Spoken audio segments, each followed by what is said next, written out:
అందరికీ నమస్తే అండి. మా జగనన్న ఏం చేసినా సరే ఇట్టే దొరికేస్తాడండి.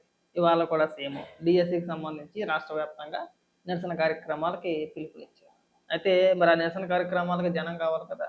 జనం కావాలంటే ఇప్పుడు సాధారణంగా అయితే ఈ డీఎస్సీలో ఎవరైతే డీఎస్సీ అభ్యర్థులు ఎవరైతే ఉన్నారో వాళ్ళు రావాలి. లేదంటే ఎవరైతే బాధితులు ఉన్నారో అంటే ఎవరికైతే ఉద్యోగాలు రాలేదో వాళ్ళన్నా రావాలి. వాళ్ళు ఎలాగో బయటికి రారు. ఎందుకంటే డీఎస్సీలో ఎలాంటి అవకతవకలు జరగలేదని చెప్పేసి వాళ్ళకి క్లారిటీ. ఇప్పుడు వైఎస్ఆర్‌సీపీ పార్టీ వాళ్ళకి ఏం కావాలి? జనం కావాలి. జనం కావాలంటే ఏం చేయాలంటే, ఇదిగో రోజువారీ కూలీలు ఎవరైతే ఉన్నారో, చిన్న చిన్న పిల్లలకి, రోజువారీ కూలీలకి, ముసలోళ్ళకి వీళ్ళందరికీని 200, 300 ఇచ్చి జనాన్ని తీసుకొచ్చారు. ఒకసారి ఈ వీడియో చూడండి. కనపడుతున్నారా?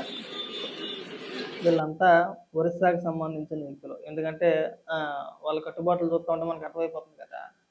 మన రాష్ట్రానికి సంబంధించిన వ్యక్తులు కాదు వీళ్ళు. ఏదో పొట్ట చేత పట్టుకొని మన రాష్ట్రంలో కూలి పని కోసం వచ్చిన వ్యక్తులు. వాళ్ళ చేతిలో జెండాలు. చూడండి ఇక్కడ. ఇదిగో ఈ చిన్న పాప చూసారా? ఈ పాప చేతికి కూడా జెండాలు ఇచ్చేసారు. చూడండి. ఇదిగో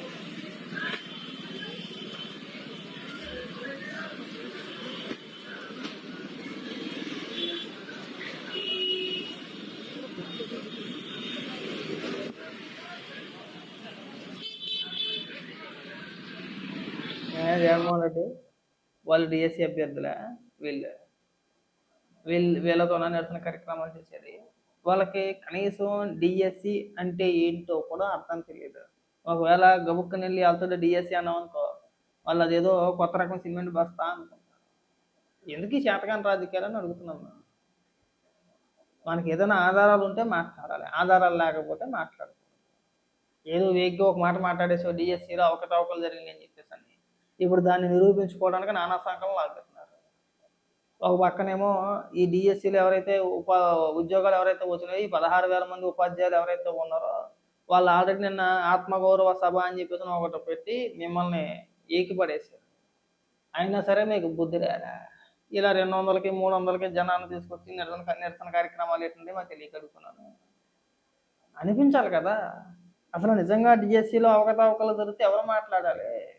ఎవరైతే బాధితులు ఎవరైతే ఉన్నారో ఆ డిఎస్సి ఎగ్జామ్స్ ఎవరైతే రాశారో వాళ్ళు కానీ లేదంటే ఎవరైతే మాకు ఉద్యోగాలు రాకుండా మా స్థానంలో వేరే వాళ్ళకు వచ్చినాయి అని ఎవరైతే భావిస్తున్నారో వాళ్ళన్నా బయటకు వచ్చి మాట్లాడాలి.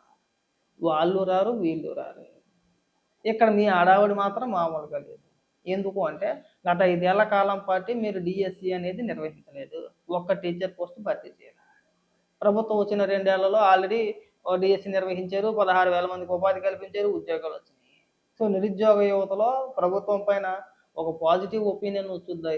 దాన్ని ఎట్టగొట్ట చెడగొట్టాలని చెప్పేసి జగన్మోహన్ రెడ్డి ఇన్ని డ్రామాలు ఆడుతున్నారు. ఇప్పటికైనా మా రిక్వెస్ట్ ఏంటంటే నీకు ఎలాగా చేస్తారు, కనీసం చేసే వ్యక్తులన్నా కానీ చేయని చెడగొట్టమాక. దానిపైన రకరకాల ప్రయత్నాలు చేయమాక. చూడడానికి చిరాగ్గా ఉంది, వెకిలితనంగా కూడా అనిపిస్తుంది. మా రిక్వెస్ట్ అనుకో ఇది.